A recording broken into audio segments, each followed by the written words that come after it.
Mr. President, allow me to thank the delegation of Russia for requesting this meeting today. This provides us with an opportunity to take stock of the situation prevailing in Afghanistan. Let me also thank the briefers for their presentations.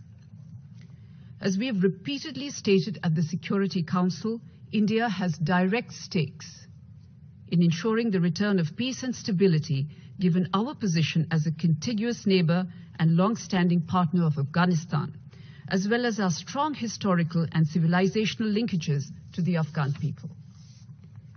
In response to the humanitarian needs of the Afghan people, as well as to the urgent appeals made by the United Nations, India has dispatched several shipments of humanitarian assistance to Afghanistan. These include 32 tons of medical assistance in 10 batches, which includes essential life-saving medicines, anti-TB medicines, and 500,000 doses of the COVID vaccine. These medical consignments have been handed over to the World Health Organization and to the Indira Gandhi Children's Hospital in Kabul.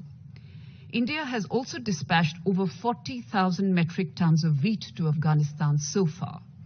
To ensure fair and just distribution of India's wheat assistance, the Government of India has signed an agreement with the UN World Food Programme for the distribution of wheat within Afghanistan. In order to closely monitor and coordinate the efforts of various stakeholders for the effective delivery of humanitarian assistance, and in continuation of our engagement with the Afghan people, an Indian technical team has also been deployed at our embassy in Kabul. Our approach to Afghanistan, as always, will be guided by our historical friendship and our special relationship with the people of Afghanistan. I would therefore like to take this opportunity to reiterate our firmly held conviction that humanitarian assistance should be based on the principles of neutrality, impartiality, and independence. The disbursement of humanitarian aid should be non-discriminatory and accessible to all Afghans. In particular, assistance should reach the most vulnerable first, including women, children, and minorities. Mr. President, India was the President of the Security Council last August when Security Council Resolution 2593 was adopted. The resolution set forth the expectations of the international community in clear and objective terms.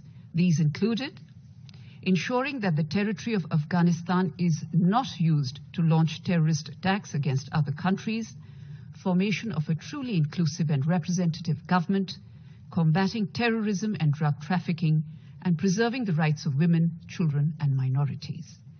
The same message has been reiterated in subsequent resolutions, including the most recently adopted Resolution 2626. With these benchmarks in mind, the present situation is indeed one of concern.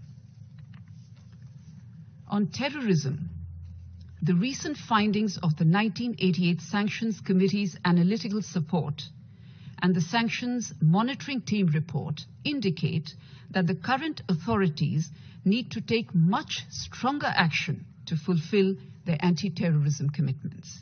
There is a significant increase in the presence of ISIL-K in the country and their capacity to carry out attacks.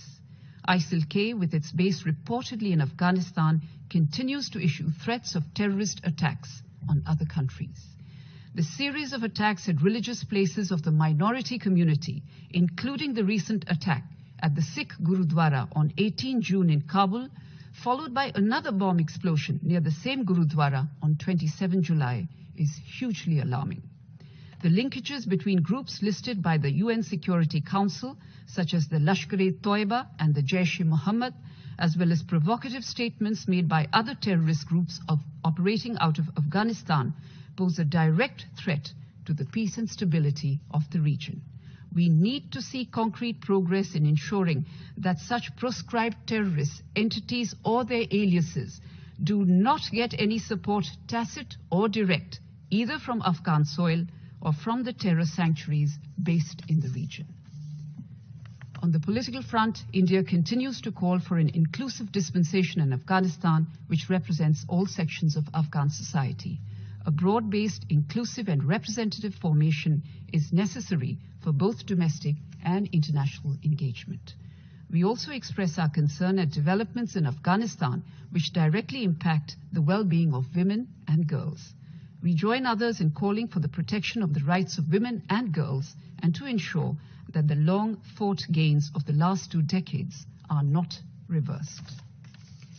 Mr. President, peace and security in Afghanistan are critical imperatives that all of us need to collectively strive for. India will continue to play its role towards the pursuit of that objective. The interests of the Afghan people will continue to be at the heart of our efforts in Afghanistan. Thank you.